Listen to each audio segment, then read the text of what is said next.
ವಸತಿ ಯೋಜನೆ ಮನೆ ಹಂಚಿಕೆಗೆ ಹಣ ಪಡೆದಂತಹ ಆರೋಪಕ್ಕೆ ಸಂಬಂಧಪಟ್ಟಂತೆ ಬಿ.ಆರ್. ಪಾಟೀಲ್ ಶಾಸಕರು ಇವತ್ತು ತಮ್ಮ ಹೇಳಿಕೆಯನ್ನು ಸಮರ್ಥನೆ ಮಾಡಿಕೊಂಡಿದ್ದಾರೆ. ಎಸ್, ಹೌದು, ನಾನೇ ಹೇಳಿರೋದು, ನನಗೆ ಗೊತ್ತಾಗಿದೆ ಈ ವಿಚಾರ. ಸೊ ಹಾಗಾಗಿ ನಾನು ಸತ್ಯವನ್ನೇ ಮಾತಾಡಿದ್ದೀನಿ. ನಾನು ಹೇಳಿದ್ರಲ್ಲಿ ಸತ್ಯ ಇದೆ. ಆ ಆಡಿಯೋ ಏನು ವೈರಲ್ ಆಗ್ತಾ ಇದೆಯಲ್ಲ, ಆ ಆಡಿಯೋ ಕೂಡ ನಂದೇ. 5-6 ಪಂಚಾಯಿತಿಗಳಲ್ಲಿ ದುಡ್ಡು ಕೊಟ್ಟು ಮನೆ ತಗೊಳ್ತಾ ಇದ್ದಾರೆ. ನಾನು ಕೊಟ್ಟ 4 ಪತ್ರಕ್ಕೆ ಮನೆ ಮಂಜೂರಾಗಿಲ್ಲ. ನನ್ನ ಕ್ಷೇತ್ರಕ್ಕೆ ಮನೆ ಕೊಡಿ ಅಂತ ಹೇಳಿ ಪತ್ರ ಬರೆದಿದ್ದೀನಿ. ಒಂದಲ್ಲ 4 ಸತಿ ಪತ್ರ ಬರೆದಿದ್ದೀನಿ. ಆದರೆ ಯಾರು ಕೂಡ ಕ್ಯಾರೆ ಅನ್ನಲ್ಲ, ಒಂದು ಮನೆ ಸಿಕ್ಕಿಲ್ಲ ನನಗೆ. ಪಂಚಾಯಿತಿ ಅಧ್ಯಕ್ಷರು ಮನೆಗಳನ್ನು ತಂದಿದ್ದಾರೆ. ಬೆಂಗಳೂರಿನಲ್ಲಿ ಕಾಂಗ್ರೆಸ್ ಶಾಸಕ ಬಿ.ಆರ್. ಪಾಟೀಲ್ ಮತ್ತೊಮ್ಮೆ ಗುಡುಗಿದ್ದಾರೆ. ಆಡಿಯೋ ರಿಲೀಸ್ ಆಗಿದೆ.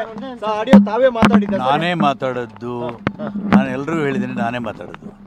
ಸರ್, ಏನ್ ಸರ್ ಆ ರೀತಿ ಒಂದು ಸರ್ಕಾರದಲ್ಲಿ ನಡೀತಾ ಇದೆ? ಹಾಗಾದ್ರೆ ನಾನು ಏನು ಹೇಳಬೇಕಾದದ್ದನ್ನು ಹೇಳಿದ್ದೀನಿ. ಮಾನ್ಯ ಮುಖ್ಯಮಂತ್ರಿಗಳು ಏನು ಮಾಡ್ತಾರೋ ಗೊತ್ತಿಲ್ಲ. ಕರೆದ್ರೆ ಹೋಗ್ತೀನಿ, ಮಾತಾಡ್ತೀನಿ. ಮುಖ್ಯಮಂತ್ರಿಗಳು ಕರೆದಿಲ್ವ ತಮ್ಮ? ನೀನು ಕರೆದಿಲ್ಲ. ಈ ಸರ್ಕಾರದಲ್ಲಿ ಭ್ರಷ್ಟಾಚಾರ ನಿರಂತರವಾಗಿ ನಡೀತಾ ಇದೆಯಾ? ಹಾಗಾದ್ರೆ ಎಲ್ಲ ಸರ್ಕಾರಗಳಲ್ಲಿ ನಡೆದಿತ್ತು. ಇಲ್ಲಿ ನಾವು ಜನಪರವಾಗಿ ಆಡಳಿತ ಕೊಡ್ತೀವಿ ಅಂತ ಹೇಳಿ ಬಂದಿದ್ದೀವಿ. ಇದಾಗಬಾರ್ದಾಗಿತ್ತು. ಸರ್, ತಾವು ದುಡ್ಡು ಕೊಟ್ಟು ಮಾಡಿಸ್ಕೊಂಡು ತಮ್ಮ ಕ್ಷೇತ್ರ ರೀತಿ ದುಡ್ಡು ಕೊಟ್ಟು ಮಾಡಿಸ್ಕೊಂಡು ಹೋಗ್ತಾ ಇದಾರೆ ಎಲ್ಲರೂ.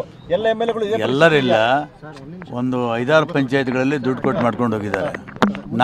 ನಾನು ಪತ್ರ ಕೊಟ್ಟದ್ದು ಆಗಿಲ್ಲ. 4 ಪತ್ರ ಕೊಟ್ಟಿದ್ದೀನಿ. ನನ್ನ ಕ್ಷೇತ್ರಕ್ಕೆ ಮನೆಗಳು ಕೊಡಬೇಕು, ಆಗಿಲ್ಲ. ಅವರು ಪಂಚಾಯತ್ ಚೇರ್ಮನ್ಗಳು ಹೋದ್ಮೇಲೆ ಮಾಡ್ಕೊಂಡು ಬಂದಿದ್ದಾರೆ.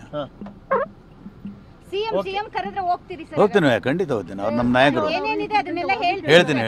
ಎಐಸಿಸಿ ಕೂಡ ಈ ಸಂಬಂಧ ತಮ್ಮ ಆಡಿಯೋ ತರಿಸ್ಕೊಂಡಿದೆ. ಇಲ್ಲ, ಆ ಮಟ್ಟಕ್ಕೆ ನಾನು ಬೆಳೆದಿಲ್ಲ. ಎಐಸಿಸಿ ಸರ್ಕಾರ ಅಲ್ವಾ ಸರ್? ಭ್ರಷ್ಟಾಚಾರದಲ್ಲಿ ತೊಡಕೊಂಡಿದೆ. ಏನ್ ನೆಗೆಟಿವ್ ಏನ್ರಿ? ಸರ್ಕಾರ ಇಲಾಖೆಯಲ್ಲಿ ಇಲ್ಲ, ನಾನು ಸತ್ಯವನ್ನೇ ಹೇಳಿದ್ದೀನಿ.